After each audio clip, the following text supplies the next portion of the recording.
આપણા ધર્મજીવન સ્વામી જેને કાગળ લખ્યો અને 50 વર્ષ પહેલાં મંદિર કરાવ્યું, અત્યારે અક્ષરધામમાં બેઠા અને એને મા પૂજા બહુ વાલી હતી.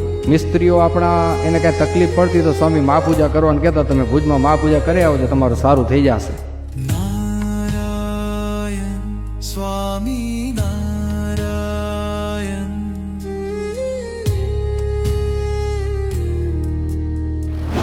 નારાયણ સ્વામી નારાયણ,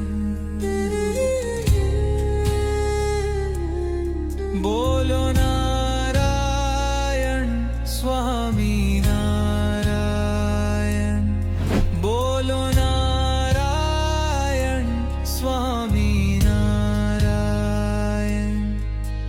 સજાનંદ સહાયતે,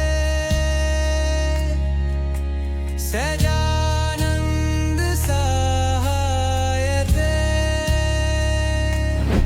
સ્વામી નારાયણ સ્વામી નારાયણ, સ્વામી નારાયણ સ્વામી નારાયણ.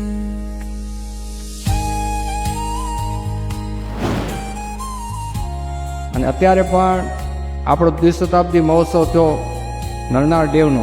તમે ભુજમાં બધાએ મા પૂજા જોઈ, બધી વસ્તુ સારી હતી, પણ મા પૂજા બધાને જીવમાં ખૂચી ગઈ. શરૂઆત બધાને એમ લાગતું હતું કેમ થશે, આખો ડી થઈ ગયા તો બધાને તાણ પડતી, પણ એમાંથી એકવાર પસાર થઈ ગયા અને એ ફિલિંગ હજી કોઈ ભૂલી નથી ગયા. અને એ જ સંકલ્પ અક્ષરધામમાંથી ધર્મજીવન સ્વામીના ઉત્સવ થયો તો એથી જ સંકલ્પ આવ્યો છે. અને સ્વામીને રાજી કરવા માટે એના આશીર્વાદ, ધર્મજીવન સ્વામીના આશીર્વાદ મળે એના માટે આપણા તેના ઘનશ્યામ મહારાજે પણ સંકલ્પ કર્યો છે કે આ મંદિર જે સંતને મા પૂજા વાલી હતી એને મંદિર કરાવીને ત્યાં હું બેઠો છું, તો મારા ઉત્સવમાં મા પૂજા હાઇલાઇટમાં હોવી જોઈએ.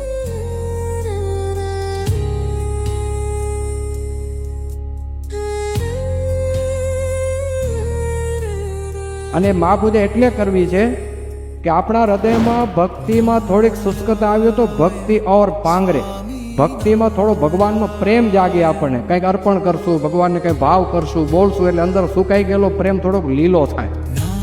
નારાયણ સ્વામી નારાયણ,